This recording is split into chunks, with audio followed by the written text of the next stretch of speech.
Well, never in a million moons will you all guess what I'm doing today. We still have lots of tomatoes coming in from the garden, although it's slowing down pretty dramatically. I'm getting ready to boil them just for like 30 seconds or so till the skin split. And then I will core them and measure them out. So what are we going to be making today? Something a little different, not just straight up canned tomatoes. And I have also a product review I'll be sharing with you at the end of the video. So I hope you'll stay tuned.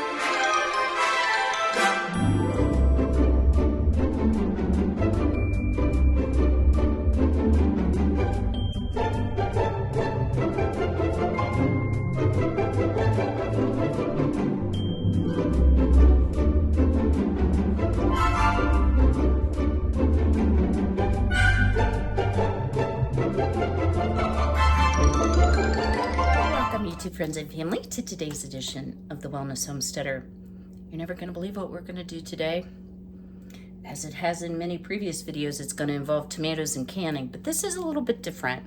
So I had originally thought about making what is called by Ball bruschetta in a jar. The more I looked at the ingredients, the more I decided I would rather use my tomato confit, and I didn't want to make it. So I was thinking, and I'm like, okay, well, let's think of all the different ways I use tomatoes. And I love to make vegetable soup. I like vegetarian vegetable. I like beef vegetable and chicken vegetable occasionally. So I found a recipe. If you have the Ball Complete Book of Home Preserving, it's on page 378, and it's stewed tomatoes and vegetables. So I'm getting everything out, getting my water bath canner ready, and then I'm like, wait, this is a pressure can. And this is a pressure canned item. Please do not try to water bath it because it contains some low acid foods like onions, green peppers, and celery. So first thing we are going to do here, I have prepared my my Presto Precise, started to say Ball Fresh Tech, my Presto Precise electric canner. I am doing pints, so I'll be following the direction for pints. And you may notice, girl finally got herself a new stock pot. This was one of my purchases from the estate sale because my other stock pot, if y'all noticed, it is rusting through on the bottom part, the enamel.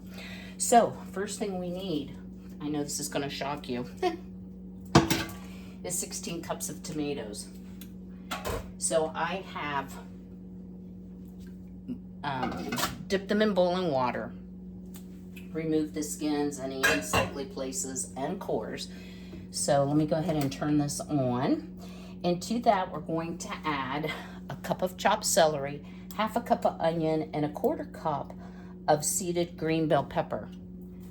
And I realize that's a liquid measuring cup. I just measured it and put it all in one cup because it's easier for me. The next thing we're going to add is a tablespoon of granulated sugar. That kind of offsets and balances the tomato acidity. 2 teaspoons of salt. So I'm going to put that in there. I know, who am I? Pre-measured.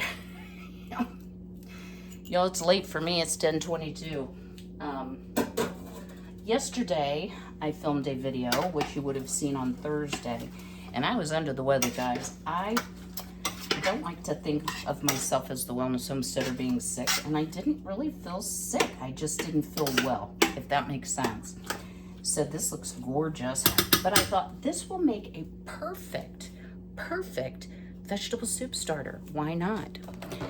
So here's what it looks like. We will be processing this. Oh, we will be knocking things off the fridge. We'll be processing this at 10 pounds of pressure, adjust for your altitude, for 15 minutes for pints and 20 minutes for quarts. Now, I'm going to let this come to a boil. You want to simmer it for, it says cover and boil gently, stirring occasionally to prevent sticking until the vegetables soften about 10 minutes. So I'm going to do that part first. What I don't understand, okay, if you have 16 cups of tomatoes, that would be 8 pints, but this says it makes 7 pints. So we may have to do 2 cannings, which I won't drag you through, but I wanted you to see the process. Oh, that, I'm like, who's beeping and what do they want? that is just my canner saying my jars are warmed and ready to go. I've already washed everything. Have my lids soaking, which is not required. It's just something that I like to do. And so, yeah. Y'all, I swear, I'm going to be canning tomatoes till December. Actually, I don't think I will. We're getting close to the end, and a lot of them, we're in a heat wave. I hope you all are staying safe and cool that have been through it or are going through it. Today is Wednesday, and tomorrow our heat index is supposed to be 109 and a high of 92. It depends on where you watch. Some are saying it's going to be even worse. You know what? I'll just take care of my chickens and make sure they stay cool. I like to freeze corn for them. They love that. I'll change their water out a couple times in the day so it stays fresh and cool. Not for very long in 92-degree heat, but they know to get in the shade. And honestly, I don't see the heat bothering them tremendously. So far they've done fine this summer, but we haven't had any long stretches of high heat and high humidity. And we're also very, very dry. So in spite of watering and fertilizing everything, I mean, it's suffering. It's suffering. My butternut squash pretty much done. Might have a couple more that come off the vine. My tomatoes are starting to crack and have a lot of marks on them. Still quite edible, but they're not the big, pristine, beautiful slicers for your tomato sandwich. You'll notice I'm relatively free of tomatoes. I only have 2 left in the windowsill, but I've got plenty more on the vine I can eat. So let's let this come up to a boil.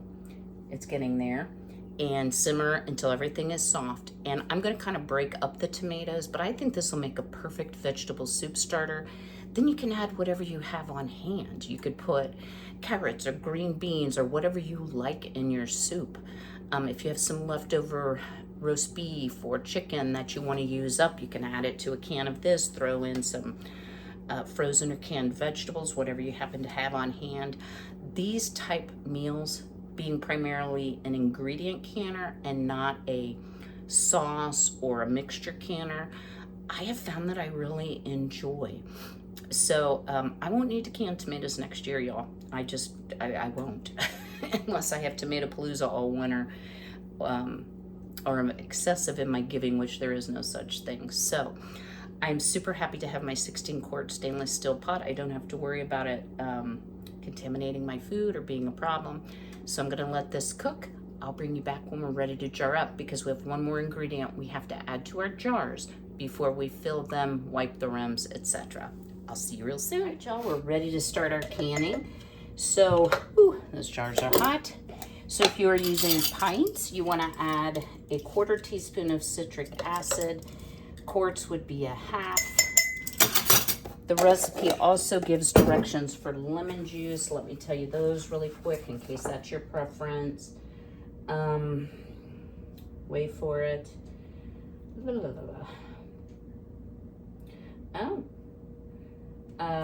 It's a tablespoon of lemon juice.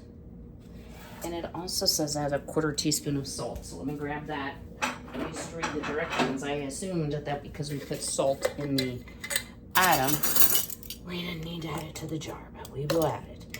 So I am using pink Himalayan. Any non-iodized or canning type salt works just fine. Now what it says to do is to use a slotted spoon. Well, y'all know that the only slotted spoon I have is that ginormous thing. And it says, you know, put primarily the veg in and then just top it to a 1-inch head space. And we will be debubbling. And it says a generous 1-inch head space. So a 1-inch head space is going to be just below the 3/4 is this lowest band. So it's just below that. Let's go ahead and, it's pretty liquid, so at this point. But if you paid attention to the recipe, you might notice we didn't put any water or broth or anything like that in it. So this is pure tomato goodness. So I'm going to consider this a great add to vegetable soup. And I particularly wanted to make it in the pints because a lot of times I'm just feeding meat. And by that's hot. Just finger tight on those lids. By the time you add more vegetables, and if you want to add meat or some broth to it, you know, this will make a gracious plenty. I'm not feeding the multitude, except on rare occasions. So I know my cousins, I wanted to talk a little bit just about canning in general. And I wanted to tell you all, I never want to shame anyone for not canning or not growing a garden. We all have to do what serves us. And I didn't do canning like this back when I worked all the time. No, I did not. I did minimal canning. So I know that they've had to neglect their gardens and their canning a bit. So I'm going to volunteer. I know y'all don't follow, but I love to can. So it would be a lot of fun to go over and help them can. So I need to message them when I finish this video and see if they can use some help now that I'm back on the up and up. So into the canner we go. I'll bring you back once it's loaded, reiterate the times for you again to process it, and tell you how much I got, because I'm going to tell you, it's more than 7 pints. They can't do their ciphering very well. Stay tuned. All right, y'all. There's our 7 pints. We have probably a little over a pint left. I knew that didn't add up. So I'm going to lock down my pressure canner, put it to vent. We filled the jars. I'm going to hit next, and it's going to heat it up. It'll automatically vent for 10 minutes, just like a regular pressure canner, and then it will get to canning. I'm thinking about just putting the last jar in a jar because it's more than a pint, and I don't want to run the canner another cycle for just that little bit. So I believe vegetable soup is going to be on the agenda. So stay tuned, guys. I still have a product review I want to do, but I want to get the kitchen cleaned up first. And it's a very short one, but I think for you ladies, it might be something that you're interested in. I was super impressed, so I'll make it short and sweet. And as always, the information is in the description box. And y'all never feel obligated to buy anything that you don't need. This was sent to me free of charge for my honest review, and I'll be giving that. So I've got the battery all charged up, if that gives you a hint, but it's perfect for some of the yard work I need to do. Stay tuned. The product I have to share with you today is the 4-inch Saker, S-A-K-E-R, mini battery operated chainsaw. Now you might be like, well, I can't prepare for winter with this. No, that's not what it's intended for, but it's great for trimming branches. So I just wanted to share a few of the features, and again, all the information will be in the description below. The Saker Mini Chainsaw is so easy to operate and control, you only need to use one hand, although the caution says use 2. You'll enjoy better maneuverability for harder to reach projects in gardening and landscaping without having to worry about a huge bulky chainsaw weighing you down. And that has been my primary concern.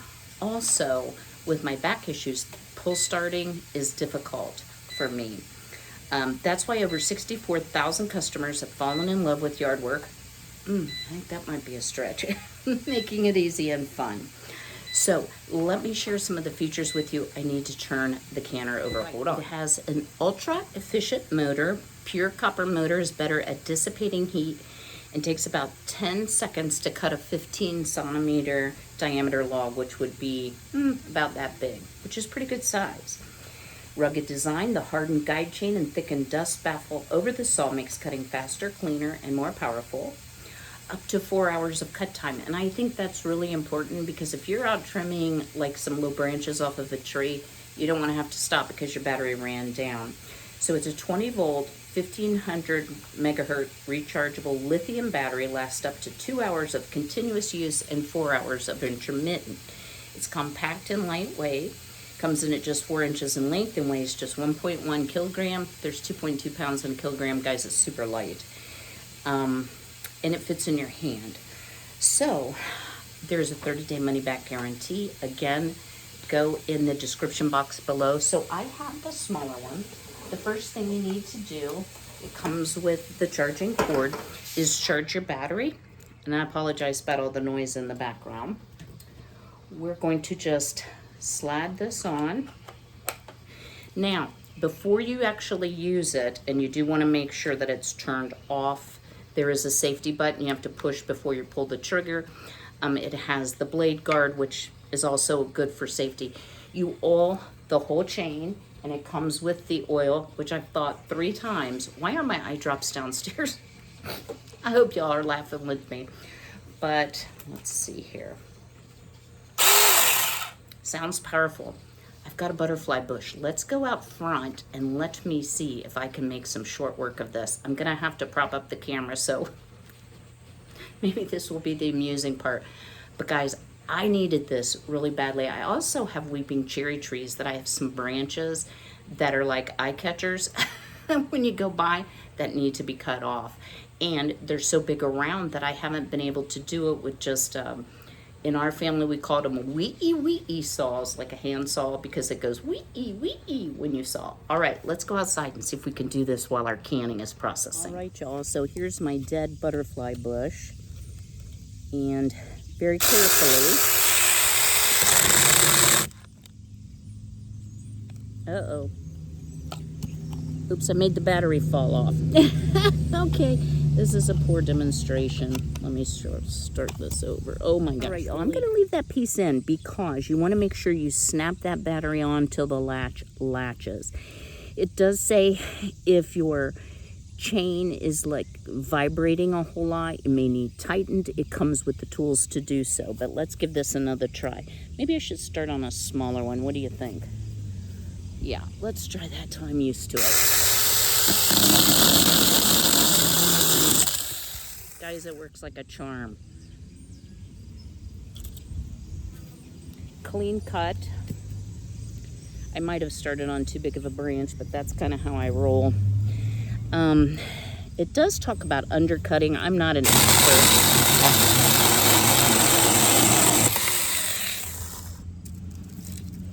How about that, y'all? Got strawberries growing up in my dead bush here. So this, guys, is a true winner. So I think, get the sawdust off the camera. So sometimes when some of these branches, I don't know if y'all can see that, probably not. You know, they're sticking out like this. I'm not sure why my tree trimmer did that, but I don't like it. And it's very prone to catching, I don't know, your hair. Ask me how I know.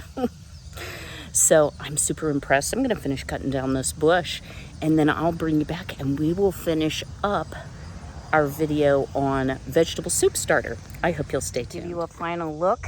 My butterfly bush is now down close enough to the ground. I could probably cut it further, but I'm gonna let it winter over and see if maybe, just maybe, I can dig the whole thing out, roots included, because it's been dead for over a year.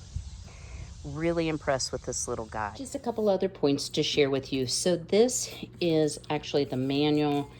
It comes with all the precautions. Y'all don't do it without eye protection. I closed my eyes, which is not safe with a chainsaw, or I winced.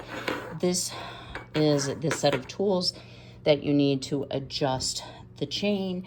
There's instructions about how you should and should not charge your battery, like don't run it completely down, etc. And oil your chain each use. So I'm going to do that, which just involves putting a little drop of oil on it. Super simple. Here's the packaging it came in. I hope if y'all are in need, you will really give this a try because I am impressed. I have needed something like this for so very long. All right, y'all, our 7 pints of, I'm gonna call it vegetable soup starter. That is so hard to say. Plus I had about 2/3 of a quart. This I can either refrigerate, I was just waiting for it to cool down, or I can freeze it, either one. I did taste it, and y'all, it tastes like the base, like the liquid off of a vegetarian vegetable soup. I'm super pleased with the flavor. I wasn't real sure about the bell pepper, but it's not overpowering. It's very good. Drop me a comment below. Are you more of an ingredient canner, like a purist, like you can tomatoes only? Or do you like to mix it up a little bit and do some of these soup starters or sauces? I'm kind of getting into that angle a little bit, largely because I've had so many, I started to call them tomatoes this year. So I'd love to hear from you. If you haven't already, do me a big favor. Go ahead and smash that like button. Don't forget about your comment below. I will see you all next week. I'm hoping to do some crafting next week. We will just see how time goes.